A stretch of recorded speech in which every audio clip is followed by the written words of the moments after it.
Nggak bisa nyala. Oke, saya mau sapa dulu. Halo semuanya, everyone. Good morning. Udah bisa dengar suara saya dan gambar lancar ya. Di mana Coach Robert? Coach Robert juga nongol dong. Mau lihat, mau tes suara dan gambar dulu. Wah, dari Incheon, Korea. Dari mana aja teman-teman semua? Halo Coach Robertnya di mana? Kalau udah bergabung, tolong dimunculin gambar dan suaranya. Kita tes gambar dan suara dulu. Halo Coach Robert. Morning, everyone. Morning, everyone.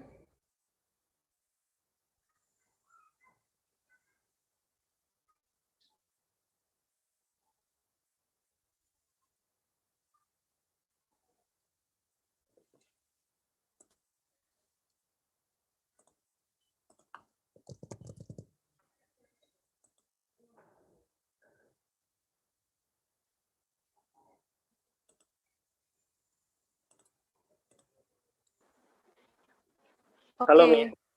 Ya, Coach Robert pakai akun yang mana nih? Ada 2 Coach Robertnya. Yang nggak kepake di iniin aja, di mute aja. Oke, coba share gambarnya kelihatan jelas nggak? Ini saya nggak bisa Oke. share video, Mi. Oke. Promote to panelis. Oke, saya udah promote ke panelis. Saya nggak tahu Coach Robert pakai akun yang mana, ada 2 nih. Oke, coba sekarang Coach Robert kasih lihat gambar.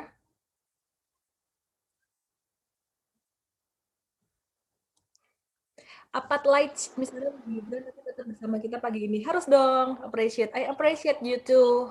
Liburan masih bersama dengan kita belajar pagi hari ini di tengah market yang sangat volatile ya. Oke, very good. Udah lancar, udah kelihatan jelas. Oke, saya langsung mulai aja ya. Saya akan share screen. Selamat pagi teman-teman semuanya. Dan terima kasih buat teman-teman semuanya ya yang sudah bergabung pagi hari ini dan juga tim coach yang juga sudah memberi edukasi pagi hari ini. Teman-teman meskipun liburan semuanya masih semangat untuk belajar. Dan selamat Paskah buat teman-teman yang merayakan. Chatnya saya matikan dulu sementara supaya kita bisa belajarnya lebih fokus ya. Oke, saya mau share untuk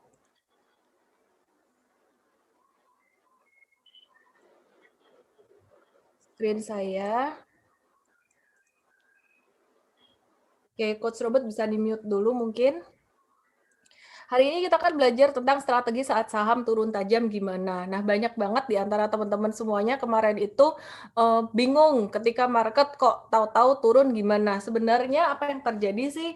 IHSG waktu itu udah sempat naik lumayan ya. Jadi saya mungkin akan share dulu chart IHSG di awal buat teman-teman yang bingung. Waktu itu katanya IHSG udah membaik kok, terus jadi jatuh gimana. Nah, waktu itu sebenarnya IHSG udah membentuk ascending triangle kayak gini. Kemudian pola itu failed pada tanggal 24 Maret, 23 Maret di sini. Ini failed karena dia membentuk satu lower low di sini ya. Dan jadi balik ke sideways lagi. Sekarang sideways dengan support di 5847. Nah, atau saya buletin 5850. Kalau support ini ditembus ke bawah bisa jadi downtrend gitu. Jadi sekarang resistennya juga udah lain. Kalau waktu itu resistennya ada di angka 6400, sekarang resistennya jadi turun di angka 6250. Jadi memang resiko di market saat ini lagi naik ya teman-teman. Wah, terus gimana dong kalau kita udah punya saham? Kemarin kan kelihatannya IHSG udah mulai mau menguat, ternyata gagal gitu. Apa yang harus kita lakukan kalau kita sudah punya saham dan belum punya saham? Kalau kita modalnya udah habis dan modalnya masih ada, apa yang harus kita lakukan? Oke, sebelumnya saya mengucapkan terima kasih buat teman-teman sekuritas yang sudah mendukung dan juga disclaimer teman-teman semuanya, kita di sini Trade berusaha dengan sebaik mungkin untuk membimbing teman-teman untuk bisa cuan di saham secara konsisten. Namun ketika market lagi volatile, pastinya juga ada resiko yang harus kita antisipasi bersama-sama. Ya, jadi kita berusaha yang terbaik, teman-teman juga saya percaya secara pribadi juga berusaha mengantisipasi sendiri gitu. Jadi menyadari bahwa dalam investasi saham ada resiko gitu. Oke, jadi teman-teman ini yang jadi pertanyaan paling terbanyak saat ini, saat market turun itu gimana? Kalau aku punya saham dan rugi gimana? Terus modalku udah habis gitu. Terus kemudian kalau aku belum punya saham, tapi aku juga masih ada modal, aku mau beli apa? Terus kalau aku punya saham dan sekarang posisi untung gimana? Untungnya mau diamanin dulu atau enggak? Nah, sebelum saya menjawab semua pertanyaan ini, saya akan bagi materi event pagi hari ini menjadi 3 hal utama. Yang pertama adalah kondisi current, kondisi saat ini bagaimana. Kemudian in the future, itu gimana, what to expect di dalam 1 tahun ke depan. Kemudian yang terakhir adalah what to do ya. Poin yang ketiga adalah what to do gitu. Oke.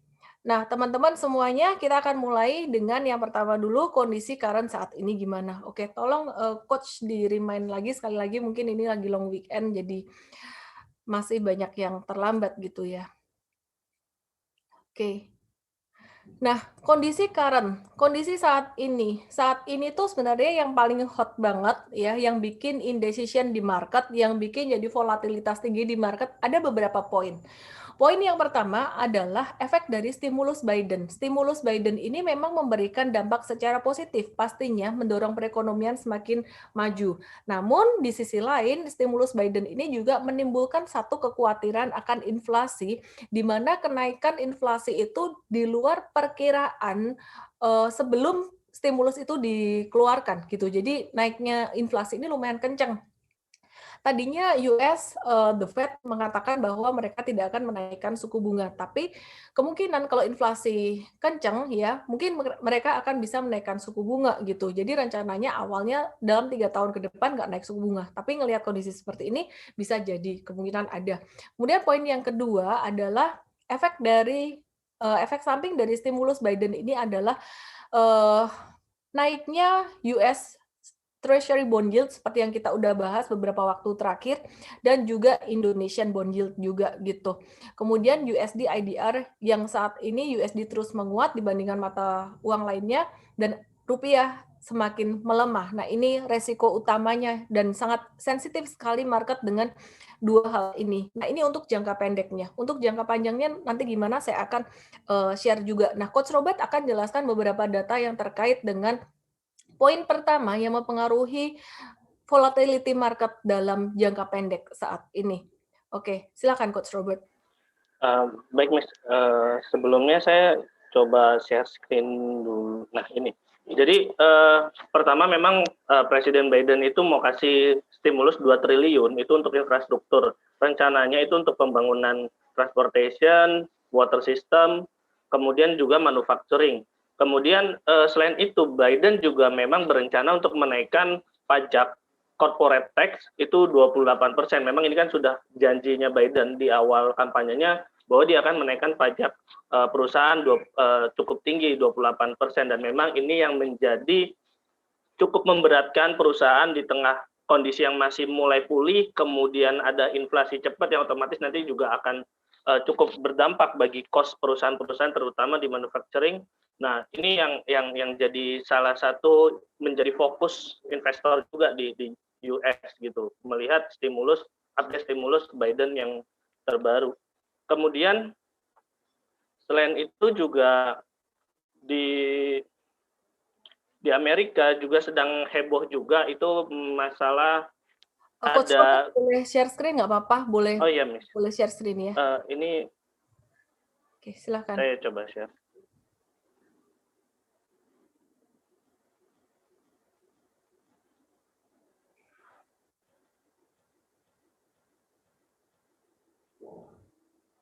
Oke, saya lanjutkan. Jadi di Amerika memang kemarin cukup ramai juga masalah margin call dari Archegos ini, itu dia gagal bayar margin call senilai kurang lebih cukup besar ya ke Credit Suisse dan Nomura dan bank-bank lainnya sebenarnya. Nah, jadi ceritanya dia ini punya 50 miliar dolar aset investasi.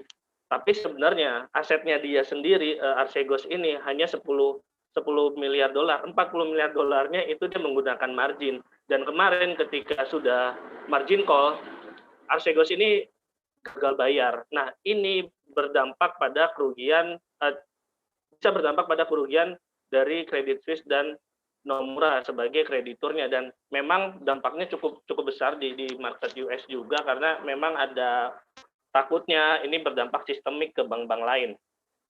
Nah, kemudian ini memang tadi sudah sedikit dijelaskan oleh Miss Ellen juga bahwa dampak inflasi, ekspektasi inflasi yang semakin cepat itu berdampak pada Treasury 10 years bond yield di Amerika. Dan memang trennya cukup naik dari tahun 2021 seiring mulai vaksinasi, kemudian pemulihan ekonomi di US yang sudah berjalan.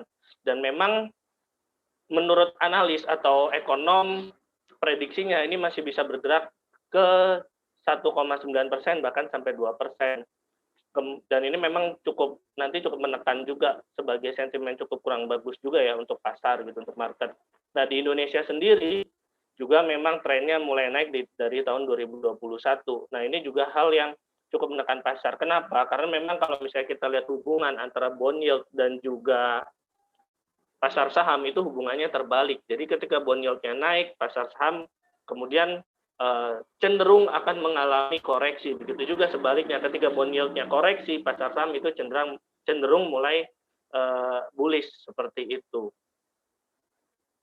Kemudian memang kita juga harus melihat USD di sini ya, DXY di sini masih menguat, indeks dolar ini masih menguat, dan ini memang cukup menekan pasar mata uang di Asia, terutama rupiah ya. Rupiah juga cukup tertekan.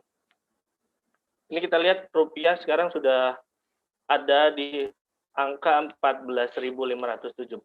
Tentu ada sisi positif, ada sisi negatif. Sisi positifnya bagi apa? Bagi perusahaan yang ekspor. Perusahaan-perusahaan yang ekspor yang dia mungkin di atas 70 atau 90% dia ekspor, itu mungkin cukup bagus. Namun yang perlu diingat adalah pasar ekspor di luar juga masih terbatas. Nah, di sisi lain ini menjadi hal yang cukup kurang mengenakan bagi perusahaan-perusahaan yang bahan bakunya itu impor seperti farmasi, atau juga bahkan yang utang-utang perusahaannya menggunakan mata uang dolar atau mata uang asing. Tentunya ini sangat merugikan ya ketika harga dolar itu menguat dibanding rupiah. Oke, ya jadi kalau kita perhatikan saat ini juga ya, poin yang kedua adalah kekhawatiran mengeringnya likuiditas.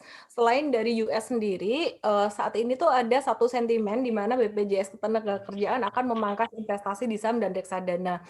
Kalau saya cek-cek sih mereka belum jualan, tapi kalau kita perhatikan retail dan juga institusi udah mulai kayak ancang-ancang gitu. Jadi mulai agak-agak ada satu kekhawatiran di sini. Jadi malah ini yang membuat beberapa pihak tuh menjual saham karena kekhawatiran ini gitu. Cuman kalau saya perhatikan juga ini merupakan satu sentimen jangka pendek. Next, Coach Robert. Ya, ini kelihatan teman-teman ya, apa yang tadi saya sampaikan ini kelihatan dari transaksi big fund yang masih idle, dan retail juga transaksinya turun drastis kalau teman-teman perhatikan dibandingkan dengan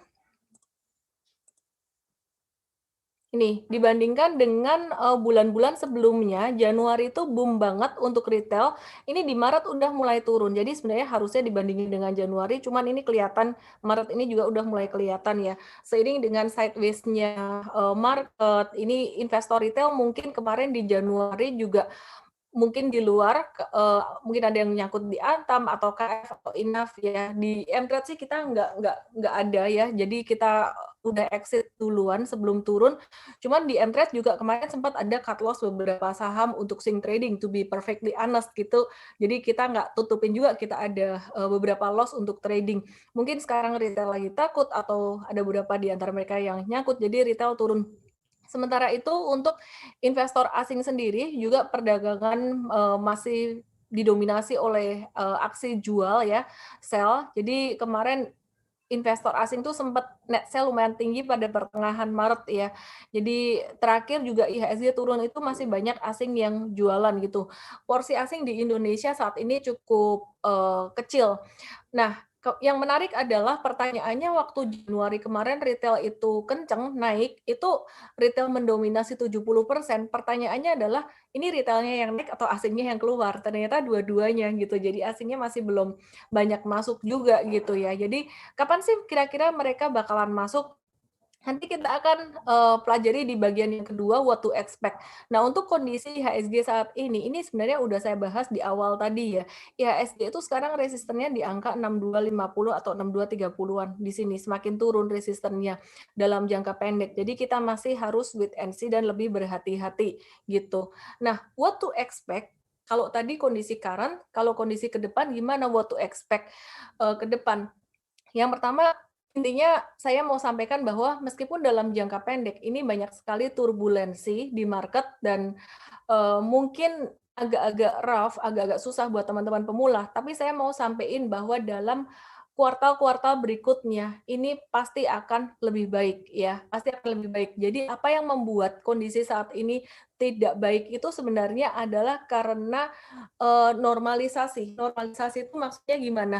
Sebelumnya kan market naik karena stimulus fiskal dan juga moneter, kebijakan fiskal dan juga stimulus moneter ya, di mana suku bunga diturunkan dan juga pemerintah banyak kasih stimulus baik dari Amerika maupun dari Indonesia. Jadi bukan karena perekonomian yang recover itu sendiri, tapi harapannya di 2021 dan 2022 ini market nanti akan mulai menguat itu karena benar-benar perekonomian membaik. Jadi kondisi yang tadi saya sebut di awal itu merespon dari stimulus Biden yang menimbulkan inflasi dan juga membuat bond yield naik dan USD menguat itu sifatnya hanya sementara. Sampai kapan? Sampai ya ini beberapa hal yang what to expect kita akan bahas juga. Yang pertama, mengharapkan ekonomi recovery after vaccine. Kalau economic recovery after vaksin, kita baru mulai akan lihat pada kuartal 3 dan 4 2021 sampai 2022. Maka dari itu, saya bilang saat ini waktunya untuk investing. Karena kalau trading, kita banyak di trading itu masih sangat volatile banget. Trading boleh, tapi money management-nya masih sekitar 20-30% aja dari total modal gitu. Coach Robert mungkin boleh dilanjutkan di sini. Coach Robert langsung screen share aja. Langsung take over. Suaranya ke mute. Oh iya, Miss. Akan langsung Harus screen share aja. stop share dulu, Miss. Enggak, langsung bisa kok. Kamu langsung screen share bisa. Langsung Oke, memang vaksinasi kita sudah dimulai per 13 Januari kemarin. Dimulai dari Presiden kita Joko Widodo yang sudah mulai vaksinasi dan memang ini berlanjut sampai beberapa bulan ke depan dan diharapkan Maret 2022 itu sudah fase terakhir. Di fase pertama memang untuk petugas kesehatan udah pasti dan petugas publik lansia, kemudian di fase kedua itu per April yaitu di kuartal 2 sampai Maret 2022 ini mulai masyarakat umum yang menerima vaksinasi, bahkan di beberapa tempat ini sudah berjalan untuk masyarakat yang lansia gitu. Dan ini memang menjadi satu hal yang menjadi game changer juga untuk ekonomi Indonesia dan memang diharapkan di tahun 2022 kita menjadi Indonesia sudah terbentuk herd immunity yang itu sangat bagus. Ekonomi mulai bisa berjalan, pembatasan-pembatasan mulai kembali dilonggarkan sehingga roda ekonomi itu bergerak dan pemulihan ekonomi semakin baik ke depan. Dan di tahun 2021 ini memang proyeksi ekonomi Indonesia juga plus 4-5%. Kemudian ini daftar vaksin yang dipakai oleh Indonesia dan daftar efikasinya. Memang kalau misalnya dilihat daftar efikasinya cukup bagus. Kemarin ada masalah sedikit memang di AstraZeneca karena ada satu kasus, namun di Indonesia sendiri yang paling banyak dipesan adalah vaksin Sinovac. Kemudian kita juga ada Novavax, itu juga memiliki kemampuan yang bagus untuk melawan virus COVID sendiri. Sinovac sendiri dikabarkan mampu melawan mutasi di Afrika Selatan. Jadi memang untuk mutasi sendiri ya memang menjadi kabar yang kurang bagus juga. Namun kita sama-sama harus yakin lah mereka perusahaan-perusahaan yang mengeluarkan vaksin ini juga terus akan berinovasi agar virus COVID ini juga bisa lebih terkendali. Kemudian ini PMI Maret 2021 bulan Maret kita 53,2 dan ini menjadi tertinggi. Sebenarnya menjadi tertinggi kalau misalnya saya lihat kemarin sejak Suaranya tahun. putus-putus ya. Oke, sekarang lancar nggak sih teman-teman? Sekarang lebih lancar. Oke, silakan, udah lancar. Oke, dan PMI kita memang tertinggi dibanding beberapa tahun belakang, bahkan 5 tahun ke belakang itu angka bulan Maret ini menjadi salah satu PMI yang tertinggi 53,2%. Dan memang ini artinya sudah ekspansif, ada pelonggaran juga dari PPKM yang menyebabkan PMI kita naik tinggi. Selain faktor dari produksinya, pabriknya yang mulai kembali berjalan, memang permintaan baru atau demand dari masyarakat juga mulai meningkat. Kemudian inflasi Indonesia di tahun 2021 bulan Maret ada sedikit penurunan 0,08. Ini masih ada beban dari transportasi ya. Setelah bulan Desember kemarin transportasi bagus, inflasi naik 0,45%, karena kan banyak yang liburan juga Nataru. Kemudian per Januari bahkan sampai Maret ini mulai menurun karena ya orang mungkin udah tidak ada kepentingan lagi untuk keluar kota. Namun di bulan April sampai bulan Mei ke depan diharapkan inflasi ini kembali naik selain karena faktor makanan, komponen makanan yang naik, permintaan dari daya beli masyarakat naik, dari segi transportasi juga akan naik gitu karena memang ada banyak libur panjang juga termasuk Lebaran, walaupun ya ada larangan mudik.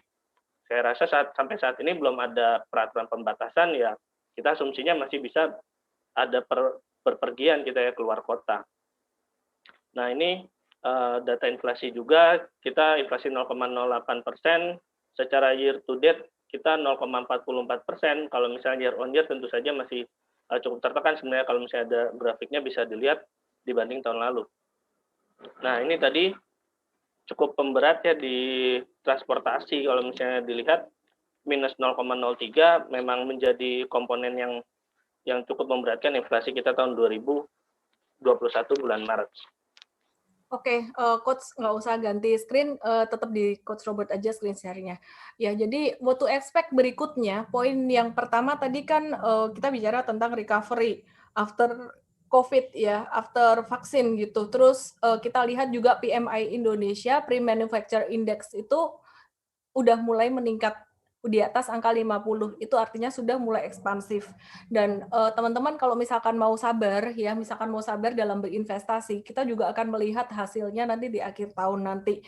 Ya, jadi kalau kita lihat laporan keuangan kuartal 4 atau full year 2020 pasti hasilnya akan kurang bagus. Tapi kalau kita lihat laporan keuangan kuartal 1 yang rilis bulan Mei nanti di tahun 2021, hasilnya pasti akan lebih baik daripada full year 2020 dan itu yang ditunggu-tunggu juga oleh big fund atau investor besar di mana mereka mulai akan masuk lagi. Jadi setelah saya ngobrol dengan teman-teman big investor ya, mereka juga kemarin mungkin ada yang bertanya-tanya kayak gini, kenapa sih nggak anticipate untuk bond yield naik seperti ini gitu ya. Jadi kemarin kan kita anticipate-nya untuk stimulus itu satu hal yang positif.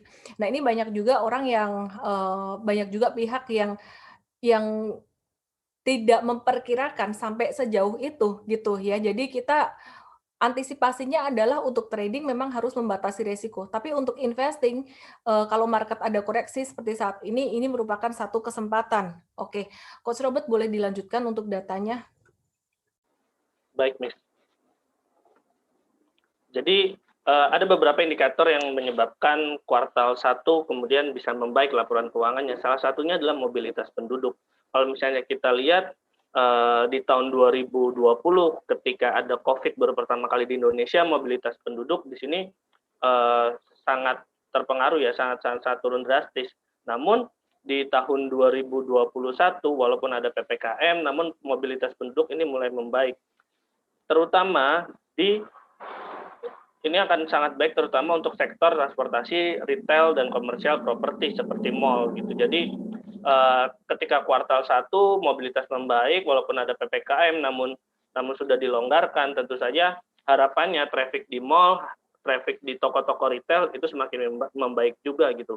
Dan perpindahan orang atau misalnya orang keluar kota juga bisa akan lebih sering sehingga bisa memperbaiki laporan kinerja dari perusahaan transportasi, terutama untuk infrastruktur tol juga. Kemudian, nah ini juga yang lebih menguatkan lagi untuk transportasi, ada potensi untuk membaik di kuartal 1 dibanding full year 2020, karena ya itu tadi, kembali kita lihat mobilitas. Ketika ada mobilitas, di situ berarti ada traffic, ada potensi perusahaan itu mendapatkan pendapatan gitu ya, dibanding tahun 2020 yang masih tertekan sebenarnya hanya dari 4 bulan ini yang membuat laporan kinerja keuangan perusahaan-perusahaan itu jatuh gitu ya. Dan memang kalau misalnya kita lihat perusahaan-perusahaan tadi seperti retail, transportasi, dan juga commercial property di tahun 2020 kalau misalnya kita lihat laporan keuangannya dari kuartal 3 itu trennya sudah mulai membaik, dan inilah yang membuat juga di kuartal 1 kita yakin bahwa akan lebih membaik lagi gitu. Dan 2021 harapannya kalau misalnya tren ini terus berlanjut, 2021 ya akan ada recovery kinerja keuangan. Kalau 2020 wajar kalau misalnya minus, karena memang benar-benar tertekan karena PSBB di bulan Maret awal-awal tahun 2020. Seperti itu.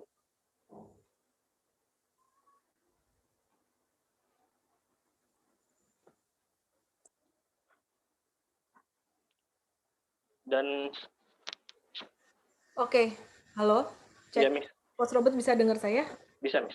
Lancar. Ya, sekarang pertanyaannya nih teman-teman ya, kalau kita berharap pada recovery after COVID, after vaksin, terus kemudian yang lebih dekat sih mungkin laporan keuangan kuartal 1 di bulan Mei nanti. Kalau misalkan sahamnya sekarang pas lagi, jadi belinya bukan nanti pas udah naik gitu. Pilih sektor apa aja gitu. Ada dua sektor yang jadi pilihan kita gitu ya. Yang pertama, kita masih lihat fokus pada komoditi demand boom. Kemudian yang kedua adalah lebaran effect. Kalau komoditi demand boom ini dampaknya bisa sampai akhir tahun 2021 meskipun nggak terlalu kencang-kencang amat. Nah, kalau lebaran effect ini kita bisa expect kayak 1 sampai 2 bulan ke depan penguatannya gitu. Coach Robert bisa dilanjutkan. Baik, kalau kita lihat komoditi demand boom, kita mulai dari coal dulu. Kalau misalnya kita lihat ini adalah total thermal coal import di berbagai belahan dunia gitu ya. Kita lihat memang kecenderungannya di tahun 2020 itu terjadi penurunan karena faktor COVID sendiri yang membuat tren ini ada gitu. Namun di tahun 2021 dengan pulihnya Indonesia, kemudian kita bisa lihat China sebagai importir coal terbesar di dunia yang PMI-nya lebih pulih duluan, sudah ekspansif, dan bahkan ekonominya ketika negara-negara lain resesi, China malah tidak resesi dan dia pulih lebih duluan. Ini yang membuat permintaan coal ini juga diproyeksi akan meningkat di tahun 2021. Tentunya kalau misalnya dari segi permintaan masih mengenai thermal coal atau untuk pembangkit listrik. Jadi ketika PMI-nya naik, manufacturing-nya mulai ekspansif lagi, kemudian kebutuhan akan daya listrik itu juga akan meningkat. Nah, pembangkit listrik bahan bakarnya saat ini itu masih lebih banyak coal. Inilah yang membuat demand ini juga meningkat. Selain itu ada faktor-faktor yang seperti faktor supply dari negara importer Cina, negara importer sendiri juga cukup berpengaruh. Salah satunya adalah Indonesia yang terpengaruh juga dengan La Nina. Kemudian memang perusahaan-perusahaan coal di Indonesia atau misalnya negara lain yang masih cukup tertekan bisnisnya sehingga belum produksi maksimal. Nah, ini juga yang membuat harga coal juga diproyeksikan akan meningkat di tahun 2021. Kemudian juga kita lihat CPO, permintaan Cina itu kemudian terus meningkat. Di sisi lain, inventory di China juga mulai menurun. Jadi ini hal yang membuat CPO ini kami optimis bahwa mulai ada permintaan juga dari China karena memang kondisi inventory-nya sudah menipis, mau nggak mau juga harus impor dari luar. Dan kalau misalnya China sendiri cukup banyak juga dia impor CPO dari Indonesia dan juga Malaysia. Selain itu, demand dari Indonesia sendiri salah satu penghasil CPO terbanyak itu juga dipakai untuk energi untuk bahan bakar. Ini yang sebenarnya cukup menjaga demand CPO global. Nah, ini yang membuat harga CPO di tahun 2021 juga diproyeksikan bullish gitu ya. Sebenarnya ada satu lagi itu tentang nikel. Nikel juga di tahun 2021 itu diproyeksikan juga meningkat. Kenapa? Karena memang ada potensi permintaan datang dari industri. Nikel ini kan sebenarnya dipakai di berbagai alat-alat pabrik juga ya. Jadi adanya ekspansif, manufaktur yang ekspansif, permintaan nikel juga akan meningkat, terutama juga untuk perusahaan mobil listrik. Mobil listrik di dunia ini trennya permintaannya sudah mulai meningkat, otomatis bahan bakunya, baterainya, yaitu dari nikel, itu juga akan meningkat, yang membuat harga nikel juga akan naik tahun 2021 proyeksinya. Nah, ini untuk retail sendiri, kalau kita perhatikan, ada 3 perusahaan yang cukup berkait, yang sangat erat dan sensitif terhadap Lebaran dan puasa, yaitu ada LPPF, RALS, dan juga MAPI. Kalau misalnya kita lihat di kuartal 2, itu sales-nya itu tinggi banget. Ya, kita lihat grafiknya nih, sales-nya tinggi banget. Dan kalau misalnya kita lihat jadwal, kalau misalnya kita lihat di kalender juga memang Lebaran dan puasa itu terjadi di kuartal 2. Jadi memang di kuartal 2 ini ketika puasa dan Lebaran ini menjadi momentum banget buat perusahaan-perusahaan retail, terutama RALS dan LPPF ya, kalau kita yang sangat sensitif.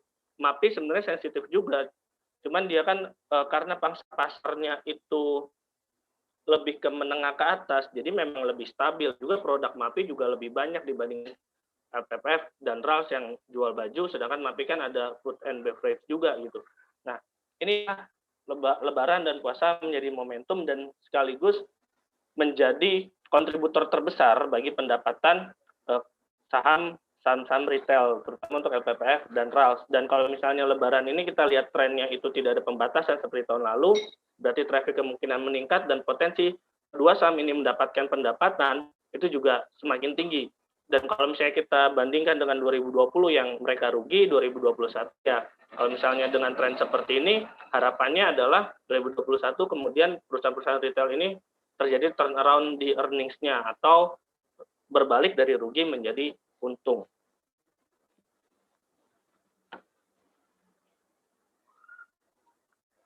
Begitu. Dan Bapak Ibu semua. Oke, cek. Ya, jadi tadi kita udah bahas beberapa hal ya tentang kondisi saat ini, kondisi current, dan kemudian juga what to expect gitu. Tadi kita udah bahas beberapa hal tentang kondisi current dan juga what to expect. Kondisi current-nya adalah kondisi market saat ini lagi sangat fluktuatif karena risiko dari bond yield yang masih meningkat baik di Amerika maupun di Indonesia, dan juga bicara tentang US dollar ini juga masih menguat. Kemudian ada dari dalam negeri kekhawatiran akan mengeringnya likuiditas kalau misalkan BPJS Ketenagakerjaan atau jam sostek keluar. Tapi ini juga masih perlu dikonfirmasi lagi gitu. Ya, jadi itu dalam jangka pendek sentimennya agak kurang bagus. IHSG sekarang resisten 6250 dan masih sideways dengan supportnya di level 5850. Bapak Ibu. Jadi kalau sampai breakdown dari 5850 itu nanti bisa jadi downtrend, tapi hopefully enggak ya. Kalau kita ngelihat sih, saya juga ngobrol dengan beberapa teman dari fund manager dan juga beberapa teman dari institusi, mereka melihat semua sentimen ini sifatnya jangka pendek aja. Kenapa? Karena sebenarnya ini sentimen yang muncul karena stimulus Biden. Sebenarnya stimulus Biden itu sendiri juga berdampak positif terhadap perekonomian. What to expect ke depan saya rangkum lagi, yaitu pemulihan after vaksin, dan kemudian juga kuartal 1 ini juga perekonomian, laporan keuangan akan lebih baik daripada full year, dan kita juga expect untuk sektor komoditas, batubara, coal, dan juga sektor komoditas lainnya, serta nikel juga ya, demand-nya akan meningkat di tahun 2021 ini. Dan juga saham-saham yang berpotensi menguat jelang Lebaran. Ada yang nanya tadi, katanya China bakal produksi CPO. China mah apa yang nggak diproduksi semua, mereka produksi CPO dan juga coal. Tapi kalau permintaan meningkat after COVID ini, dari India juga meningkat, pastinya CPO dari Indonesia, salah satu penghasil CPO terbesar juga, itu juga akan permintaan akan naik gitu. Padahal supply-nya juga nggak meningkat banyak. Anyway, untuk CPO ini supply-nya nggak secepat itu naiknya ya, butuh waktu tanam mungkin sekitaran 3-4 tahun gitu. Nah, dari kondisi current dan kondisi yang what to expect ke depan, what to do saat ini. Kalau kita ngelihat current sekarang kondisinya masih sangat bumpy banget, tapi ke depan bagus, maka yang pertama fokusnya kita akan fokus pada saham-saham yang fundamentally bagus, baik untuk trading maupun untuk investasi. fundamental bagus ini agak mungkin teman-teman bingung lihatnya dari mana. Ada dari dua kacamata. Kacamata yang pertama adalah secara value and growth, yang kedua adalah murni value investing. Kalau value and growth, teman-teman ngelihat dari masa lalu, dari beberapa tahun terakhir, ini earnings-nya bagus. Bahkan di tahun COVID itu juga earnings-nya bagus. Tapi kalau pure value investing atau cigar butt investing, itu bisa jadi perusahaan ini di masa COVID dia earnings-nya kepukul, tapi dia valuasinya murah, cenderung murah valuasinya. Sebagai contoh adalah SMBR. Saya nggak bilang SMBR angka PBV-nya rendah, enggak. Tapi kalau dibandingkan secara historical, secara nominal, secara angka itu memang angkanya kayak besar sebenarnya untuk SMBR. Tapi kalau secara historical itu teman-teman bisa lihat dia secara historical itu dia kayak garis turun ke bawah kayak perosotan gitu untuk PBV band-nya si SMBR, valuasinya cukup murah gitu. Nah, jadi kalau untuk investasi secara fundamental kita ngelihatnya dengan dua cara. Yang pertama, value growth, berarti perusahaan ini earnings-nya masih oke, masih bisa cuan meskipun turun, masih positif, punya keuntungan.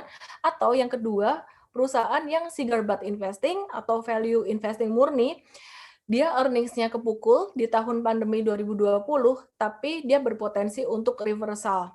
Contohnya yang lain adalah sektor retail dan juga sektor konstruksi juga yang teman-teman banyak mungkin saat ini worry, nanti kita akan update juga. Sekarang kita mau bahas dulu untuk perusahaan yang cenderung value growth. Value growth itu perusahaan yang mereka bertahan di masa pandemi ini masih bisa menghasilkan cuan apa aja.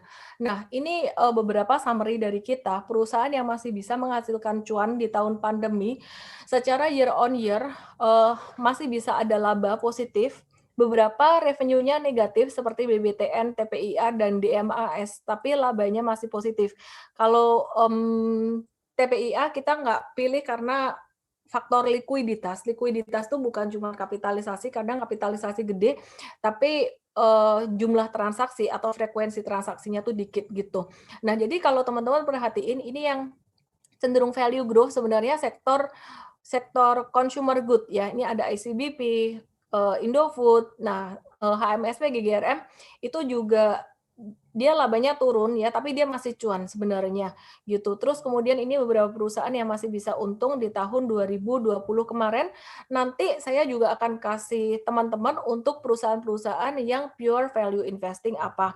Nah, poin yang kedua, selain kita melihat perusahaan yang secara fundamental bagus dan kemudian valuasi terdiskon, yang berikutnya adalah secara teknikal nanti kita juga akan mencari perusahaan yang lagi di bottom. Nah, kalau kita cari perusahaan yang lagi di bottom, ini pasti psikologinya adalah masih skeptis, bukan psikologi yang udah optimis banget gitu. Jadi kita harus bersabar. Ini kita flashback lagi balik di bulan September kemarin itu betapa beratnya ketika saya ajak teman-teman untuk ayo masuk investing, itu betapa beratnya. Tapi sekarang setelah beberapa bulan yang masuk di bulan September kemarin, ini udah mulai menuai hasil. Demikian pula ketika 1 Februari kemarin, market habis hancur di Januari jatuh dalam, itu Februari masuk udah ada yang mulai cuan juga. Nah, tapi di tengah-tengah itu kemarin kita juga ada buy on weakness atau semi investing untuk saham-saham konstruksi yang udah kena MA 100-nya. Terus ternyata dijebolin lagi ke bawah kayak gimana tuh. Nah, teman-teman kalau buat investasi jangka panjang, ini ada fluktuasi dikit, ada diskon dikit, itu nggak apa-apa ya. Jadi itu nanti akan kembali naik lagi. Jadi kalau investasi, we expect return yang banyak, lebih dari 2 digit, bahkan sampai 3 digit. Makanya toleransi untuk resikonya juga lebih besar daripada trading. Banyak yang nanya, kok HMSP masih di hold? HMSP itu buat investing, teman-teman. Jadi valuasinya masih sangat murah sekali, sangat konyol kalau misalkan kita mau investing itu kemudian kita keluar gitu. Jadi yang pertama kita bahas dulu untuk perusahaan-perusahaan yang secara fundamental bagus, lebih ke arah value growth, kemudian nanti kita akan cari perusahaan yang secara teknikal juga murah dan juga perusahaan yang sifatnya cigar butt saya juga akan share nanti. Cigar butt itu perusahaan yang earnings-nya tahun lalu kedampak, tapi secara valuasi murah. Oke, Coach Robert bisa dilanjutkan untuk bahas beberapa perusahaan yang fundamentally oke buat fungsi investasi. Oke, Miss.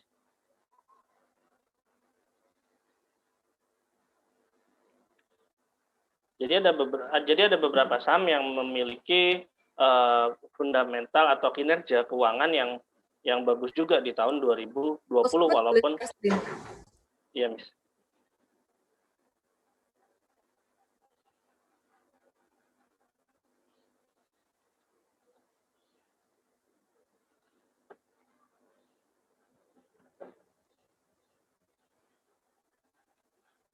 Jadi memang ada perusahaan-perusahaan yang masih mempertahankan kinerja positifnya di tahun 2020 walaupun memang pandemi juga gitu. Ada perusahaannya memang lebih banyak ke perusahaan consumer goods seperti Indofood. Kita lihat Indofood di tahun 2020 dia masih mampu menghasilkan revenue yang positif dan juga net profit yang positif juga. Ada beberapa faktor yang membuat Indofood ini kemudian dia memiliki kinerja yang baik. Pertama adalah tentu dari segmen makanan. Dia punya ICBP, dia punya brand Indomie. Dan ICBP sendiri kemarin di tahun 2020 itu dia akuisisi Pine Hill. Nanti akan saya jelaskan lebih lanjut mengenai dampak positif banget dari Pine Hill yang diakuisisi oleh ICBP. Kemudian juga memang ada sektor CPO. Dia Indofood ini punya SIMP. SIMP ini memiliki bisnis CPO, di mana harganya naik, kemudian ASP-nya juga naik juga untuk CPO. Selain itu, volume penjualannya juga cukup bagus gitu di tahun 2020. Dan ini juga yang berkontribusi terhadap kinerja positif bagi Indofood. Memang ada juga faktor yang menyebabkan Indofood itu naik kinerjanya, yaitu ya memang mulai kalau misalnya kita perhatikan tahun 2020 ada tren pemulihan daya beli masyarakat. Ini juga yang membuat Indofood kinerjanya kemudian lebih membaik. Kita lihat di net profit dan juga revenue secara kuartalan di kuartal 4 dia itu naik sampai 2 digit. Nah, hal ini yang membuat Indofood kinerjanya kemudian membaik. Kemudian anaknya ICBP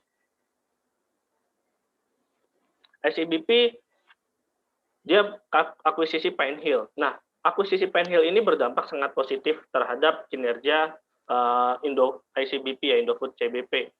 Terutama dari operating profit margin yang naik sampai 22,5% dibanding 2019-nya hanya 17%. Dan juga pendapatan mie instan yang naik secara kuartalan itu 22,5%. Pine Hill sendiri juga membuat penjualan di daerah Afrika dan juga Timur Tengah ini meningkat drastis, bahkan sampai ratusan persen, kalau nggak salah sampai kisaran 150 sampai 200%. Hal ini juga yang membuat Pine Hill ini yang waktu itu tahun 2020 direspon negatif ketika ada berita akuisisi karena takut DER-nya tinggi, karena takut beban utangnya tinggi. Ini ternyata sudah mulai memberikan kontribusi. Kalau misalnya dilihat tahun 2020 kontribusinya di laporan keuangan itu baru semester 2, baru masuk ke konsolidasi laporan keuangan Indofood CBP. Kemudian di tahun 2021 Indofood CBP ini diperkirakan akan menerima manfaat lebih banyak karena per kuartal 1 ya sudah terkonsolidasi juga nih Pine Hill. Jadi kinerja tahun 2021 juga diproyeksikan akan lebih baik lagi di tahun 2020. Jadi memang Indofood CBP ini dari revenue dan net profit cukup terdorong dari Pine Hill gitu di tahun 2021 nanti ke depan proyeksinya. Di tahun 2020 juga ada sektor bumbu sebenarnya, bumbu makanan instan yang juga terdorong. Kenapa? Karena di tahun 2020 kan sudah mulai ada WFH, kemudian asumsinya adalah mereka lebih memilih untuk memasak di rumah. Tren mulai masak di rumah ini yang meningkatkan penjualan bumbu-bumbu yang dikeluarkan oleh Indofood CBP. Kemudian ada Astra Agro Lestari atau AALI. AALI juga meningkat. Kenapa? Karena harga CPO naik. Itu juga menyebabkan ASP-nya atau average selling price dari AALI meningkat 24% secara year on year. Ini cukup positif dampaknya terhadap revenue-nya AALI. Kemudian juga sales volume juga. Kita kalau misalnya lihat perusahaan komoditas, ada dua hal yang menjadi driver dari revenue, pertumbuhan revenue dari perusahaan komoditas, yaitu sales volume dan average selling price. Ketika dua-duanya ini positif, tentu saja revenue-nya dan juga net profit juga akan positif juga, terdampak positif. Selain itu, AALI juga melakukan sebenarnya ada efisiensi juga. Karena di tahun 2020 itu kan ada COVID, menyebabkan produksi ahli juga cukup menurun ya. Ini juga yang menyebabkan biaya penjualan atau HPP atau biaya-biaya untuk penanaman untuk memproduksi CPO juga menurun. Hal ini yang juga menyebabkan net profit ahli itu naik 3 digit sampai 266% secara dibandingkan tahun lalu. Masih perusahaan konsumer juga ada Sido muncul yang mencatatkan net profit dan revenue positif. Pertumbuhan ini sebenarnya Sido karena bisa dibilang cukup diuntungkan dengan adanya pandemi karena tren hidup sehat ini juga mulai meningkat. Kita tahu bahwa Sido muncul mengeluarkan produk-produk herbal, produk-produk kesehatan. Nah, ini yang mendorong pendapatan Sido muncul juga naik. Kemudian kalau misalnya Sido muncul ini walaupun pandemi dia mulai ekspansi karena per 2020 kemarin Sido muncul mulai ekspor ke luar juga ke daerah Timur Tengah itu per 2020 kemarin. Jadi ketika perusahaan yang lain itu lebih memilih untuk stop ekspansinya bahkan menurunkan capex-nya, Sido muncul ini malah sebaliknya karena memang cukup diuntungkan dengan produk herbalnya. Kemudian Sido muncul juga merupakan salah satu perusahaan yang sehat. Kenapa? Kalau misalnya kita lihat net debt to equity ratio-nya itu di angka 0. Artinya apa? Artinya bahwa Sido muncul ini memiliki sangat minim utang berbunga, di mana utang berbunga ini akan berdampak pada beban juga, pada laba ruginya Sido muncul juga. Kalau misalnya kita dari struktur laba rugi, itu ada beban bunganya. Kalau misalnya Sido tidak memiliki utang bunga, ya tidak ada beban bunga juga. Dan ini yang membuat Sido muncul ini bisa terus melakukan ekspansi. Sido muncul di tahun 2020 karena memang tren kesehatan naik, dia bisa mengeluarkan lebih dari 5 sampai 10 produk baru yang terus dikeluarkan. Dan memang Sido muncul juga akan mulai ekspansi ke Asia Tenggara melihat culture yang cukup sama di negara-negara Asia Tenggara dan Sido muncul melihat peluang itu. Jadi Sido muncul ini sebenarnya satu perusahaan yang bagus juga dan memang cukup diuntungkan karena pandemi. Kemudian LSIP juga sama seperti AALI, harga CPO naik, otomatis ASP-nya juga naik, average selling price-nya naik, dan juga sales volume-nya naik. Selain itu memang ada efisiensi dari LSIP sendiri karena memang produksi yang mulai menurun di tahun 2020 akibat pandemi. Ini juga yang membuat net profit-nya secara kuartalan juga LSIP cukup bagus gitu ya, naik 126,5%. Dan LSIP ini juga memiliki tanaman CPO yang umurnya tuh udah bagus gitu. Umurnya tuh di antara 15 tahun. Jadi cukup lebih muda dibanding AALI. Kemudian Akra, saya nambah dikit ya, mumpung masih di LSIP. Tadi ada pertanyaan di LSIP gitu. Ya, ada pertanyaan LSIP kemarin waktu di buyback kok jadi swing trading ya, bukan untuk super trader lagi karena pertimbangannya kita tuh udah ada investingnya untuk LSIP ini kan juga untuk jangka menengah. Jadi mirip dengan strategi super trader. Jadi untuk yang mau hold jangka menengah sebenarnya masih bisa ngikutin yang investing itu aja. Level buy-nya pun juga masih sama, sekarang juga masih diskon. Nah, teman-teman, saran saya sih kalau market lagi volatile seperti ini masuknya juga jangan banyak-banyak, masuknya sesiapnya mental. Sesiapnya mental tuh artinya kalau sampai terjadi koreksi, teman-teman nggak stres gitu.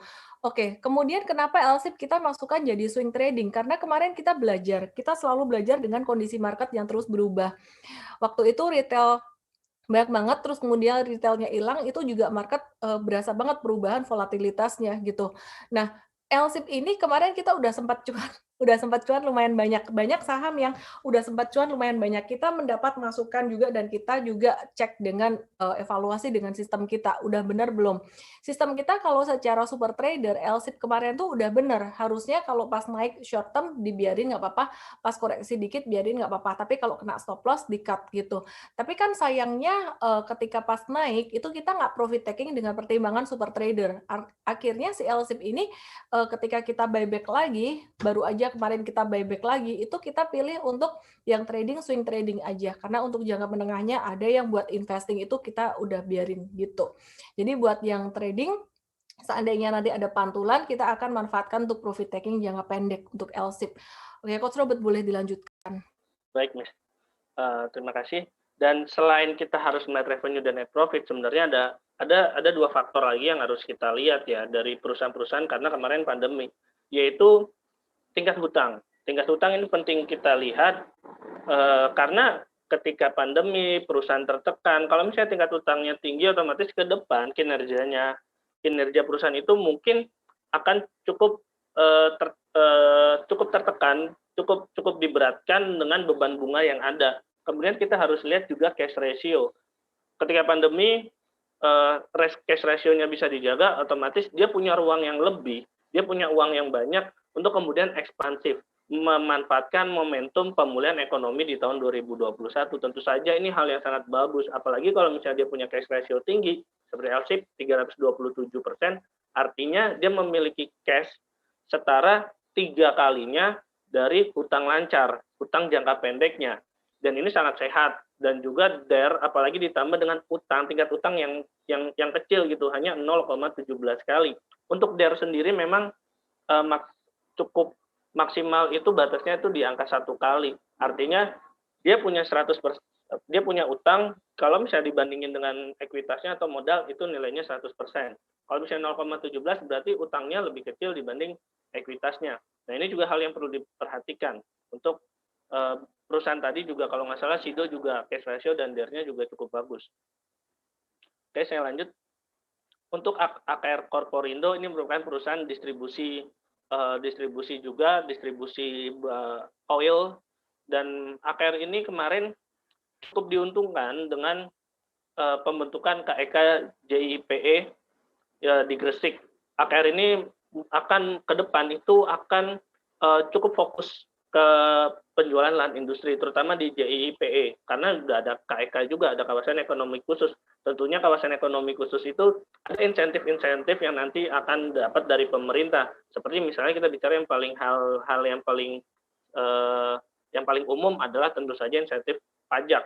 Nah, ini yang membuat AKR Corporindo ini akan fokus ke sana juga nantinya. Kemudian ke depan memanfaatkan tren mobil listrik, AKR Corporindo itu nggak mau ketinggalan dibanding perusahaan-perusahaan tambang nikel. AKR ini akan membuat charging station untuk EV untuk beberapa tahun ke depan. Kalau misalnya trennya memang kalau kita lihat sekarang tren di luar negeri, mobil listrik itu penggunaannya demand-nya mulai meningkat tajam gitu. Bahkan di Eropa aja dari 2019 itu hanya ratusan ribu, hanya 300 sampai 500 ribu. Di tahun 2020 pengguna dan penjualan mobil listrik itu bahkan sampai sudah menembus angka 1 juta. Itu artinya sudah naik 200 sampai 300%. Nah, hal itu melihat tren itu yang kemudian juga mungkin akan menyebar di seluruh dunia, bahkan termasuk di Indonesia, tentu saja potensi dari bisnis AKR nanti yaitu charging station ya tentu saja sangat potensial. Bahkan kalau misalnya kita lihat proyeksi total energi di Indonesia, nantinya energi listrik itu akan lebih banyak dibanding energi fosil gitu untuk ke depan, untuk 2025 sampai 2030 proyeknya akan dimulai di tahun itu. Nah, jadi AKR ini akan sangat bagus ke depan ketika kita bicara tentang bisnisnya tentang charging station seperti itu. Dan juga kita lihat Delta Mas ini cukup luar biasa juga karena di kuartal 4 2020 dia naik sampai 3 digit revenue dan net profitnya. Kalau misalnya kita lihat kenapa pendorongnya, karena memang permintaan lahan industri yang mulai meningkat. Dan memang cukup diuntungkan juga dengan Omnibus Law ya Delta Mas ke depan. Jadi kalau misalnya Delta Mas ini Omnibus Law kan menarik investor masuk, membutuhkan lahan industri. Nah, Delta Mas ini akan diuntungkan di sana karena memang posisinya strategis. Bank BTN juga cukup bagus, ke depan proyeksinya cukup bagus. Kenapa? Karena ada pelonggaran dari LTV 100% BI, dan ini juga akan mendorong permintaan properti. Bank BTN sendiri itu kreditnya lebih banyak kredit ke properti. Kemudian Bank Syariah Indonesia kemarin baru merger, BRIS, kemudian Bank Mandiri Syariah dan juga BNI Syariah. Ke depan pemerintah berencana ingin membuat BSI ini menjadi 10 besar bank syariah terbesar di dunia dan juga menjadi buku 4. SIMP sama seperti perusahaan CPO lainnya, yaitu masih diuntungkan dengan kenaikan harga CPO dan demand CPO yang meningkat. Dan ini adalah kita lihat juga valuasi secara historikal. Saya akan lanjutkan sambil ada beberapa pertanyaan yang nanti saya akan bahas juga.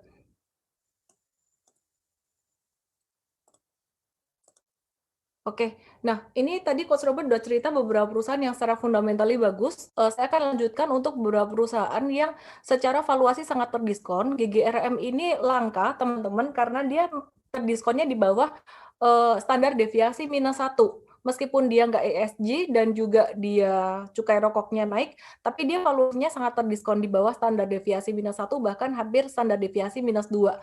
Demikian pula dengan Indofood, ini masih di bawah standar deviasi -1, yang artinya kalau di bawah standar deviasi -1 itu masih bisa menjadi multi-bagger. Demikian pula dengan ICBP, ini dia punya PE, price to earnings ratio, masih di bawah standar deviasi -1 bahkan sampai ke -2. Jadi masih sangat murah sekali. Asta International di bawah standar deviasi -1. Untuk RELS ini juga masih di standar deviasi -1. Nah, kalau MAPI ini di bawah rata-rata tapi nggak sampai ke -1, jadi secara valuasi RELS lebih murah. Kemudian kalau BBTN ini juga dia di bawah rata-rata tapi nggak sampai -1 gitu. Nah, sebelum saya lanjutkan lagi teman-teman, saya mau bahas untuk beberapa pertanyaan frequent question dulu. Yang pertama, bicara tentang mau lebaran ini gimana gitu. Ada pembatasan untuk mudik gitu. Mungkin udah mulai ada kebijakan dari pemerintah untuk larangan masuk gitu. Cuman saya nggak tahu seberapa ketatnya gitu ya. Jadi ini pemerintah kalau saya perhatikan seperti makan buah si malakama, dikencengin nanti perekonomiannya melambat. Tapi kalau nggak dikencengin, COVID-19-nya yang kenceng gitu. Jadi saya nggak tahu seberapa tertibnya juga. Memang udah ada tadi ada beberapa komen juga di pelabuhan, di kepolisian udah mulai diperketat, tapi we don't know. Kita nggak tahu nanti hasilnya sampai seberapa ini. Yang jelas kita cari yang valuasinya sangat terdiskon. Kalau teknikal nanti saya akan bahas lagi. Kemudian poin yang kedua, banyak banget yang nanyain kalau untuk saham-saham konstruksi, terus kemudian BRIS gitu. Ini minusnya udah sampai 2 digit gitu. Minusnya udah sampai 2 digit, normal nggak? Sebenarnya nggak ada kata normal atau nggak normal ya. Kalau kita ngelihat market sekarang dalam kondisi indecision, kita ngelihat ke depan itu potensinya gimana. Ada yang bilang, wah Dahlan Iskan bilang infrastruktur jelek ya, Dahlan Iskan mantan menteri. Saya sih nggak tahu, saya melihat APBN infrastruktur pemerintah ini dinaikkan 47%. Masa iya pembangunan nggak dijalankan lagi? Ya, jadi saya percaya dengan pemerintahan Jokowi saat ini, meskipun pastinya banyak indecision.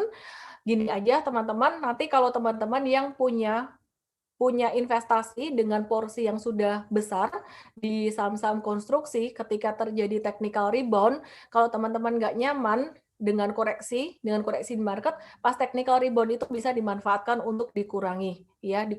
Sebenarnya kalau ngikutin arahan dari kita, itu untuk investing saham-saham konstruksi itu 10%. Ya, maksimal 10% dari portfolio, dan kalau sudah punya WSKT jangan beli PTPP atau teman-temannya yang lain, satu aja ya. Jadi kalau misalkan ada yang sampai lebih dari 10%, punya lebih dari itu, mungkin bisa dikurangin pas technical rebound. Anyway, kalau saya ngecek US market kemarin juga mengalami rebound. Jadi hopefully Senin nanti juga masih bisa lanjut reboundnya, bisa digunakan untuk mengurangi posisi. Teman-teman kalau nanya saya punya portfolio gimana, HMSP saya juga masih merah. Yang namanya investing itu beda dengan trading. Ya, jadi kalau untuk saham konstruksi gimana? Yang modal dari September hijau, tapi yang saya punya baru aja beli juga ada yang merah. Jadi sekarang kita masih fokus on investing more than trading. Nah, saya perlu ingatkan lagi, bicara tentang investing ini, return-nya memang lebih gede, 2 digit sampai 3 digit. Tapi konsekuensinya, jangka pendek tuh mesti harus kuat mental menghadapi floating loss. Ingat, floating loss itu bukan loss. selama Anda belum jual. Tapi saya tidak mau menjadikan ini sebagai sebuah excuse, wah belum loss, tapi floating terus makin gede, nggak kayak gitu juga gitu ya. Jadi kalau teman-teman saham konstruksi sekarang udah sampai level bottom banget sampai MA 200 dan kemarin itu memang turun banget karena apa? Karena laporan keuangan kuartal 4 2020 itu hasilnya lebih jelek daripada estimasi. Dari teman-teman sekuritas dan juga Big Fund yang kita korek-korek infonya, mereka memperkirakan tuh kerugian sekitar 3 triliun, tapi ternyata keluarnya sampai 7 triliun gitu. Dan itu secara backward looking, secara historical memang nggak bagus. Tapi ke depan kita juga masih berharap pada SWF story, di mana pemerintah juga sekarang sudah mulai membentuk untuk jajaran kepengurusannya ya, jadi udah mulai ada progres. Dari Arab juga udah mulai ada dana masuk. Jadi untuk investor, teman-teman hold aja dulu. Kalau misalkan worry atau khawatir, itu biasanya karena kelebihan porsi modalnya di situ. Nah, nanti ketika ada technical rebound, manfaatkan untuk exit gitu. Untuk mengurangi, bukan exit. Saya sih masih hold, saya pribadi masih hold. Banyak yang tanya, kenapa saya bisa tahan nge-hold CTRA yang waktu itu di 2008 sampai 2013 dari angka 100 tuh kan juga fluktuatif sempat turun juga gitu. Terus sampai hasilnya akhirnya 1.600, 1.500, 1.600-an selama 5 tahun baru dijual. Kemudian yang akhir-akhir ini juga saya ada nge-hold beberapa saham termasuk salah satunya juga saham-saham properti yang sekarang juga udah berbunga dari September kemarin, ngikutin dari September dan dari Februari tanggal 1 kemarin juga ada banyak beli. Tapi kenapa bisa bisa yakin nge-hold dan kenapa ada beberapa orang yang nggak berani hold lama? Alasannya cuma satu sebenarnya, money management. Ketika kita taruh uang kita sejumlah dengan kita siap resikonya seberapa. Ketika dia berfluktuasi naik dan turun, itu kita nggak akan worry. Kemudian yang kedua adalah pemahaman kita, mengapa kita beli saham tersebut secara fundamental dan teknikal. Kalau teman-teman benar-benar menguasai, mengerti benar-benar kenapa sih fundamental, kenapa teknikal, bukan cuma ikut beli, ikut stock pick, bilang ini beli atau jual, teman-teman mau sit down di sini, weekend, long weekend, mau benar-benar ngedengerin kita, itu akan membuat satu keyakinan dalam diri. Contohnya ya, Akra itu kan perusahaan bagus, tapi beberapa waktu terakhir ini tertekan terus dan sekarang lagi di area support. Kalau teman-teman mau investing Akra, Anda memahami fundamentalnya, Anda akan lebih berani untuk nge-hold dalam rentang waktu yang lebih besar. Saya nggak minta Anda hold sampai kayak Warren Buffett, sampai bertahun-tahun, berpuluh-puluh tahun, enggak. Tapi at least 6 bulan sampai kuartal kedua atau ketiga 2021 gitu. Jadi teman-teman yang istilah kata berinvestasi di saham konstruksi dan sekarang masih merah, just be very patient teman-teman ya. Jadi tipsnya harus memahami baik-baik secara fundamentalnya dan juga teknikal. Nah, untuk swing trader ini plus minus lagi. Contoh, kenapa tadi LSIP kita taruh jadi swing trader? Keuntungannya apa? Supaya cepat profit taking. Kalau kita taruh LSIP untuk investing jangka menengah, udah nge-hold beberapa bulan, terus kemudian kita taruh lagi untuk super trader, wah ini profit takingnya kok lama, padahal kemarin udah sempat naik. Jadi LSIP contohnya ya, ini kalau naik kita mau profit taking dulu. Nah, konsekuensinya buat swing trader nggak enaknya adalah stop loss itu cepat kena kalau market lagi volatile. Sedangkan kalau konsekuensi buat investor adalah harus kuat mental menghadapi floating loss. Kuat mental menghadapi floating loss. Wah, kalau nggak kuat mental gimana? Deg-degan terus. Berarti nanti ketika terjadi technical rebound, kurangi porsinya. Katanya di hold jangka panjang. Bukan soal hold jangka panjangnya. Nomor satu rule-nya balik lagi ke money management. Kalau sampai deg-degan banget antara kurang memahami mengapa membeli saham tersebut, FATA-nya kurang paham, atau yang kedua duitnya kegedean. Dan ketika duitnya kegedean, pas nanti ada technical rebound, Dow Jones juga hijau, bisa dimanfaatkan untuk mengurangi posisi. Ada yang saat ini masih punya modal banyak, ada yang punya modal sisa sedikit, ada yang modalnya sudah habis. Intinya ketika terjadi technical rebound, kurangin aja. Balik lagi ke money management itu nomor satu hal yang paling penting sekali, teman-teman ya. Jadi ini saya nggak ulang lagi, ini detail banget ada di materi money management SODV yang sebelumnya. Saya cuma remind aja teman-teman bahwa sekarang kita masih fokusnya untuk investing. Trading ada, but be very careful with trading, resikonya cukup tinggi. Teman-teman untuk semuanya, untuk pemula ya, kita sebaiknya fokus untuk lebih ke arah belajarnya aja supaya nggak terburu-buru. Kalau terburu-buru nanti kebesaran modalnya, terlalu banyak modal yang dimasukin di situ, itu sebenarnya yang paling jadi bumerang banget buat kita semua, karena pengen cepat kaya, pengen cepat berhasil. Kalau buat saya saham itu dijadikan sebagai pendamping aja untuk faktor leverage, kita harus tetap punya penghasilan utama gitu, dan masuknya ke sini sesiapnya risiko, sesiapnya diri kita. Jadi kita berusaha sebaik mungkin untuk menemani Anda dalam kondisi yang uptrend, sideways, dan downtrend. Dan di sini ketika kondisi market lagi bearish, kita mencoba untuk meyakinkan Anda bahwa di sini masih ada peluang. Seperti bulan September kemarin, saya ingat banget 9 September 2020. Market tuh ancur-ancuran, kita semua langsung live, saya langsung live di Mtrade juga, dan ketika saya ada seminar dengan satu sekuritas waktu itu siang harinya, itu benar-benar semua komentar tuh pesimis dan negatif semuanya, stres semuanya gitu. Cuman waktu itu kita ajak untuk investasi, waktu itu kita call properti ya, dan kita bersyukur beberapa bulan berikutnya sudah mulai menuai. Nah, sekarang kalau saya boleh ingatkan teman-teman, sekarang yang lagi valuasinya crazy gila banget, secara valuasi yang lagi crazy gila banget tuh GGRM. GGRM tuh sangat under value sekali sampai ke -2 standar deviasinya. Terus kemudian ICBP, itu 2 perusahaan gede, nggak mungkin big fund nggak mau. Ya, jadi pasti nanti juga akan terjadi rotasi sektoral. Tapi sekali lagi, kalau bicara untuk investing, we have to be very patient. Jangan nanti kalau misalkan kita berinvestasi itu ada fluktuasi dikit, udah stres. Sekarang banyak banget, mohon maaf, komentar negatif, misalkan di review atau di manapun, itu bicara tentang, wah Mtrade rekomend HMSP minus kayak gini. Tapi sebenarnya kita ngelihat ini untuk very long term, teman-teman ya. Jadi sekarang resiko untuk koreksi buat GGRM, HMSP, ICBP itu udah kecil. Terutama GGRM itu udah kecil banget resiko untuk drop lebih dalam. Tapi seandainya ada pun koreksi, teman-teman nggak usah khawatir, valuasinya gila, murah banget, sangat murah sekali. Nanti tahun depan, teman-teman ngelihat jalan setahun tahun depan, pasti akan feel-nya beda lagi. Self talk-nya adalah, kenapa ya waktu itu saya nggak beli banyak?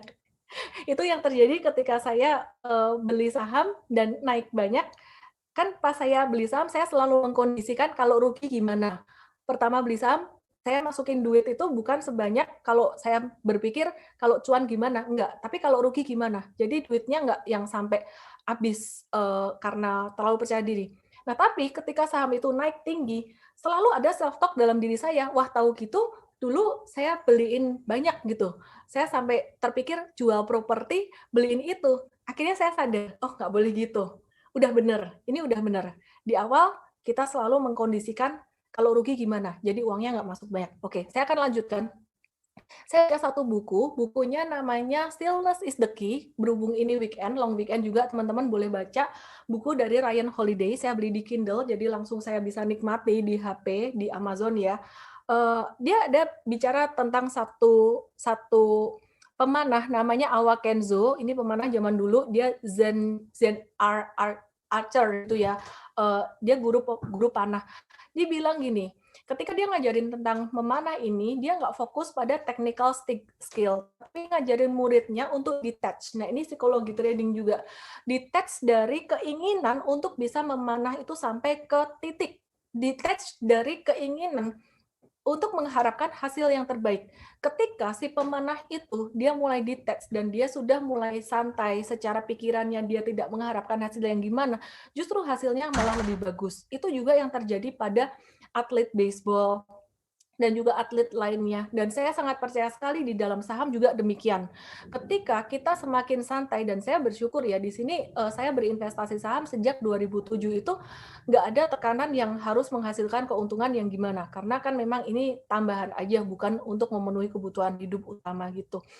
Sehingga ketika kita mulai santai, kita bisa mengambil keputusan dengan lebih rileks gitu. Kalau ada resiko, ada keuntungan pun kita nggak akan sampai yang euforia gimana. Dari terlalu banyak kumpul-kumpul dengan forum-forum juga, karena terakhir contoh ya, saya sendiri, balik dari diri saya sendiri. Saya tuh ada coba-coba iseng-iseng untuk beli kripto juga, BNB USD. I believe everything it's all about timing. timingnya di saham, kalau kita masuk timingnya benar, dan saham itu naik, contohnya September kemarin tuh saham naik, itu cepat banget cuannya. Tapi kalau market lagi sideways seperti saat ini mungkin market yang lain, contohnya, saya bukan mempromosikan kripto, be very careful juga gitu. Kripto kemarin saya sempat sekitaran 1 bulan yang lalu mungkin, 3 minggu yang lalu, saya sempat beli BNB USD, dan sekarang lagi profit 30%. Sempat terpikir, sempat tercetus di kepala saya kayak, kenapa nggak duitnya saya pindahin aja ya sementara dari saham ke kripto. Tapi saya percaya balik lagi, sekali lagi, itu ego. That's my ego untuk mendapatkan profit sekenceng-kencengnya, untuk mendapat profit secepat-cepatnya. Saya berpikir, kripto ini udah naik. Kalau sekarang saya pindahin duit ke kripto lagi, nanti pas saya beli sekarang di ketinggian, kemudian dia turun, saya rugi. Sekarang sahamnya pas lagi di bawah. Jadi kesempatannya, contohnya kayak GGRM, kemudian ICBP, kemudian saham-saham konstruksi, dan satu lagi yang tadi lupa kesebut itu sebenarnya adalah pulp and paper. Itu udah diskon banget gitu. Jadi kalau misalkan mau investing, justru cari yang di bawah, kita bisa dapat di bottom dan return-nya lebih gede gitu. Nah, kemudian satu lagi yang menginspirasi saya adalah film Ben-Hur ini. Di dalam film ini tuh ada perlombaan kuda, dan pemenangnya itu bukan yang paling cepat. Bukan yang paling cepat, tapi justru yang paling bertahan. Maksudnya gimana? Ternyata dia tuh ada jegal-jegalan segala macam, sehingga peserta yang lain tuh jatuh. Kalau peserta yang lain jatuh, tumbang, kalah. Peserta yang lain jatuh, tumbang, kalah. Sambil dia perang gitu. Nah, yang menang adalah yang bertahan paling akhir. Jadi si gurunya dari pemeran utama ini, dia bilang, kamu jangan buru-buru. Di awal jangan habiskan tenagamu. Tahan dulu ya, sampai lawannya tuh sisa 1 atau 2 baru keluarin tenaga kamu. Jadi yang di awal mungkin dia agak menghindar dulu, menghindar dari resiko.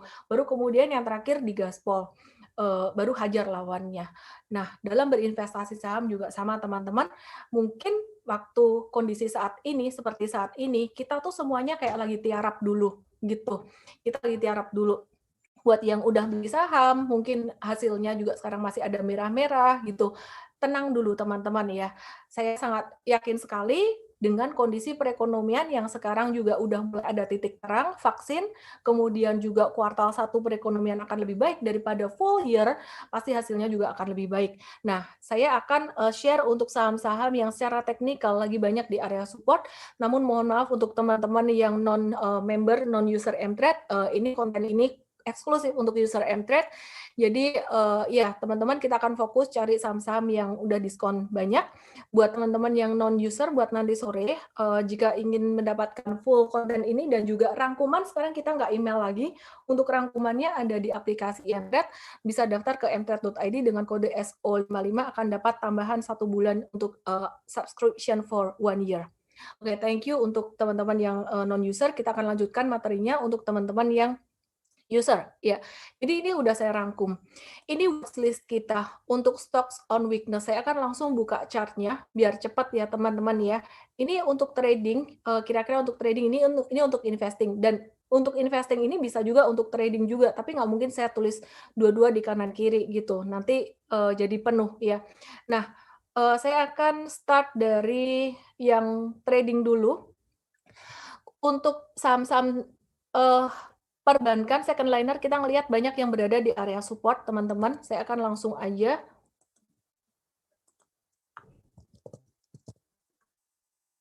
Ya, saya akan langsung aja ya.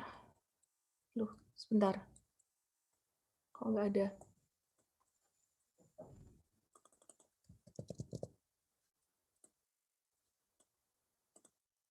Oke, ini BRI Agroniaga. Ini juga udah menunjukkan ada satu tanda hijau di sini. Kalau ada technical rebound, kita bisa manfaatkan untuk kurangin posisi ya. Jadi kalau dia masih di area ini, kemungkinan akan buy on weakness, tapi belum tentu kita buy. Kita akan lihat market besok Senin gimana. Jadi kita nggak akan banyak buy-buy, kita akan kurangin untuk buy-buy-nya.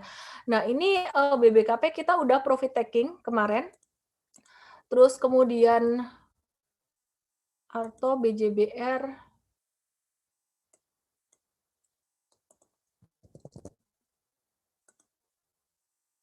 ya, ini masih masuk watchlist, artonya dia berpotensi untuk membentuk pennant. Terus kemudian BJBR ini juga udah technical rebound, teman-teman.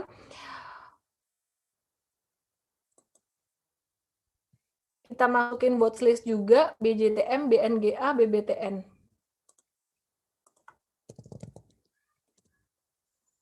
BJTM masih disupport ya, masih ada potensi untuk buy on weakness, tolong dicatat Coach Robert. Dicatat ya. Oke. BJTM, BNGA.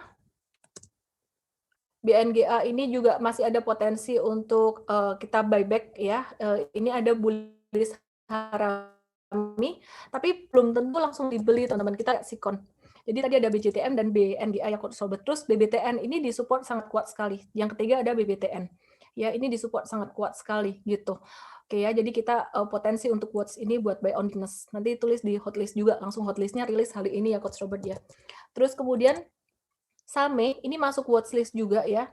Ini kita udah beli teman-teman. Potensial. Terus Hill. Ini juga patternnya menarik ya. Ini masuk watchlist kita juga, tapi udah ada Same, kita akan hold Same-nya dulu mungkin gitu. Kemudian ini ada Wood, Integra Indo Kabinet. Kita sempat jualan dan ini juga di area support kita watch dulu, nggak langsung hajar beli. Terus kemudian Akra, yang tadi fundamentally bagus ada BBTN dan Akra. Akra ini masuk watch juga. Nah, untuk yang potensial untuk BOW-nya tadi saya ulang lagi Coach Robert, ada BJTM, BBTN, Same dan Wood ya, Coach Robert ya. Yang lainnya watchlist. Oke, terus kemudian yang lainnya watchlist, tapi yang perbankan nggak usah disebut lagi selain BJTM, BNGA, dan BBTN. Oke, saya akan hapus ini kebanyakan sahamnya. Ini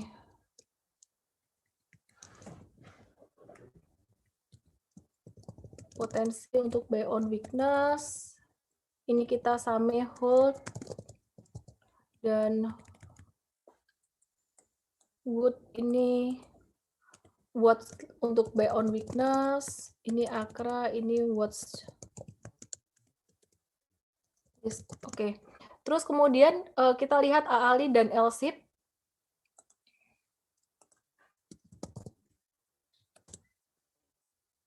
AALI dan LSIP ini juga lagi di support. Kalau teman-teman mau simpan buat jangka menengah, ini masih oke, masih bagus.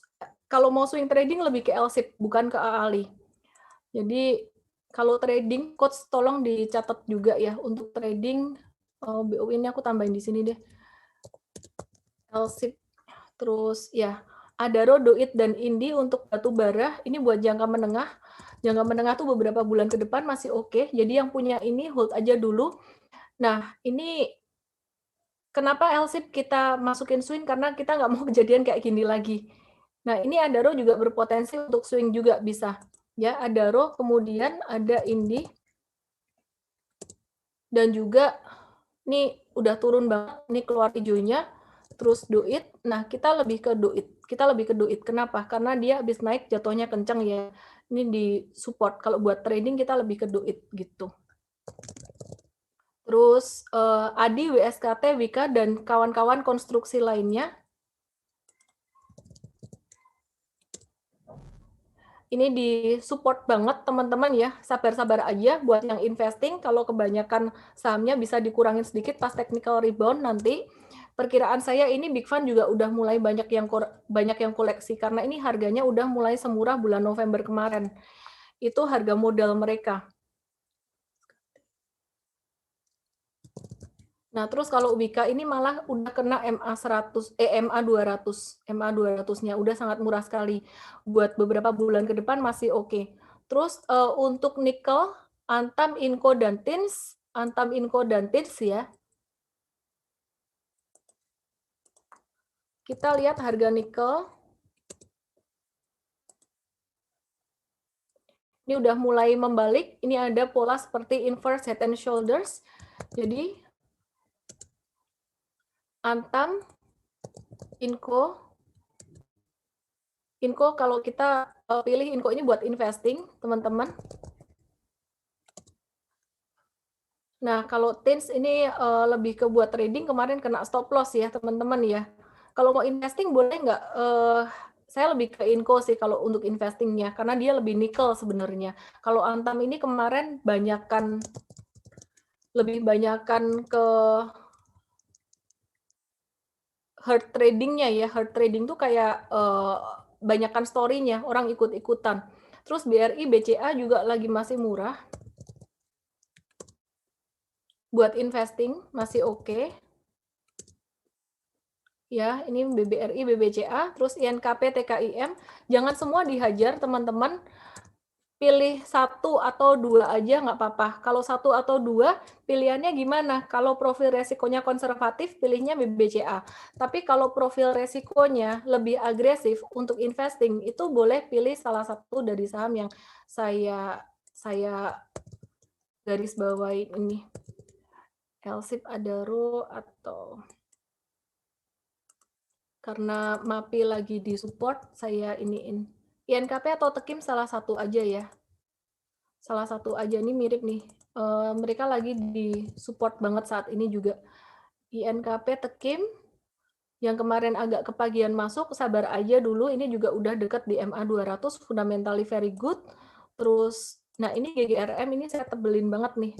GGRM HMSP, dia punya valuasi sangat murah sekali, ICBP juga valuasinya sangat murah, dan perusahaan ini sehat gitu. Nah, teman-teman yang konservatif mungkin bisa pilih macam GGRM atau BBCA yang lebih sabar untuk jangka panjang, tapi untuk yang jangka menengah, kalau misalkan teman-teman minta saya pilihin satu aja, boleh pilih satu susah ya, mungkin tiga deh, LSIP, Adaro, MAPI. Iya.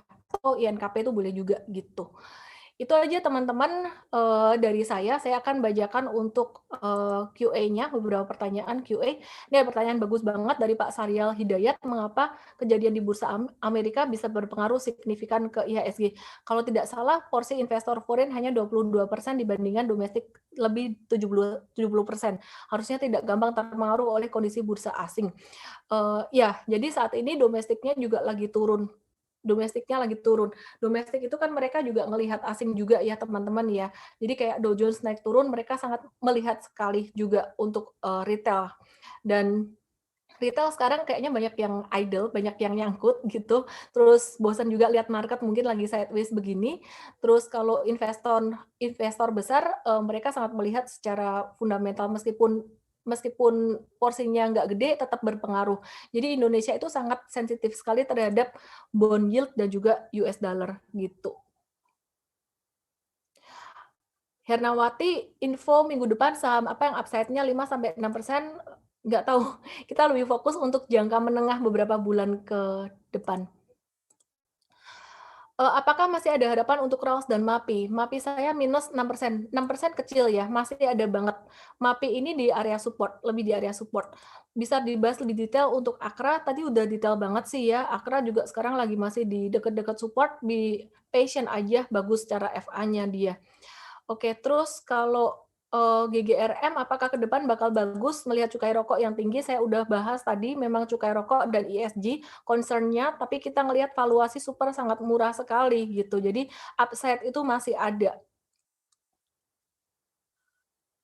Freddy Bambang, kalau konstruksi kita nggak di WSBP ya, kita lebih ke perusahaan yang gedenya aja. Kalau untuk SWF itu lebih ke WSKT gitu. Kita lebih fokusnya ke WSKT. Adi Widya untuk Adi WSKT Inco WBCA LSIP tadi saya udah bahas. Untuk hoki kita akan kurangin posisi kalau terjadi technical rebound. Karena fundamentally dia kurang solid juga gitu. Ali hold dulu aja Pak Dedi Lesmana. GGRM bagi dividen atau enggak saya belum cek juga, nanti akan dibagiin infonya oleh tim ya. Coba dicek nanti Coach Robert bisa ditambahkan di summary nanti. Untuk investing lebih baik di saham consumer atau saham cyclical. Kalau mau tahan lama lebih dari 1 tahun, boleh di consumer, sekarang lagi murah-murahnya.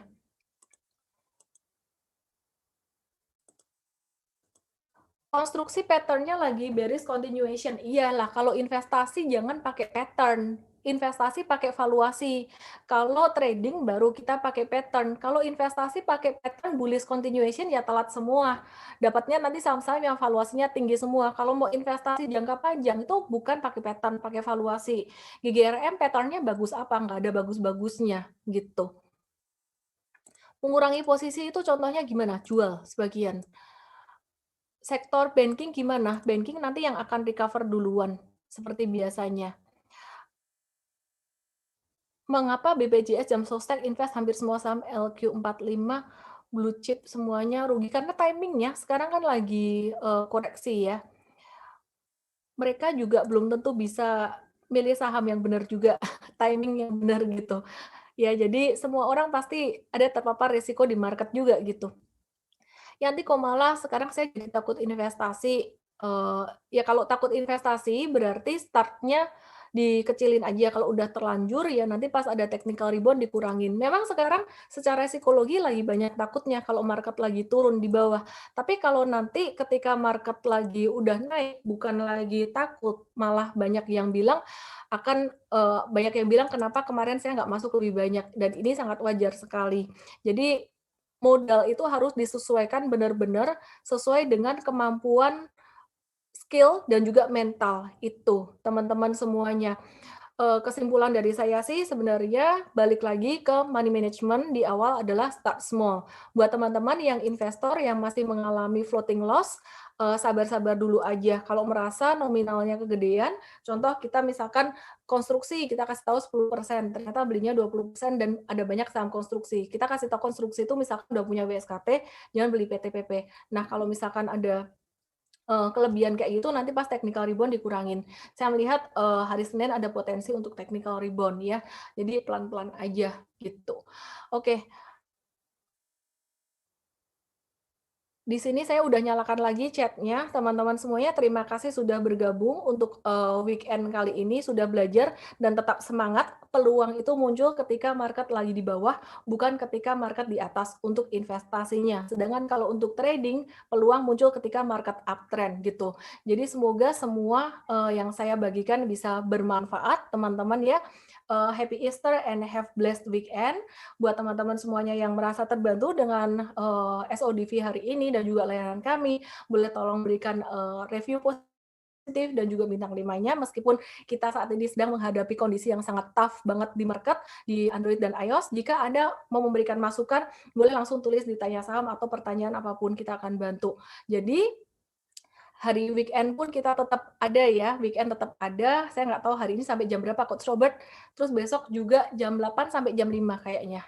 8 sampai 1 atau 8 sampai 5. Jadwal jawab tanya saham. Tapi banyak yang udah bisa auto juga dijawab dengan cepat ya. Ada beberapa pertanyaan yang udah bisa dijawab 24 jam. Coach Robert hari ini sampai jam berapa? Hari ini nanti sore juga ada Pak Mis yang ready buat tanya saham nanti untuk jamnya kemungkinan sore sampai malam dari jam 5 sampai jam 11, 10-11 Oh, malam. wow, oke. Thank you semuanya, thank you coach, thank you semuanya. Oh, PTPP dan ASII banyak yang nanya PTPP dan ASII belum. Oke. Oke, aku coba cek untuk PTPP-nya. Basically mirip dengan saham konstruksi yang lainnya ya. PTP ini juga udah deket banget dengan level MA 200, udah bottom banget teman-teman ya. Sabar-sabar dulu aja, sabar-sabar dulu aja. Terus kemudian ASII apalagi, ASII itu dia fundamentalis sangat bagus. Saya nggak bilang konstruksi fundamentalis strong, enggak, cuman kita melihat potensi untuk SWF ke depan dan ini udah murah banget kalau dijual sekarang itu sayang teman-teman ya. Jadi nanti pas mantul malah teman-teman hilang barang. Oke, thank you semuanya, semoga bermanfaat. Salam profit.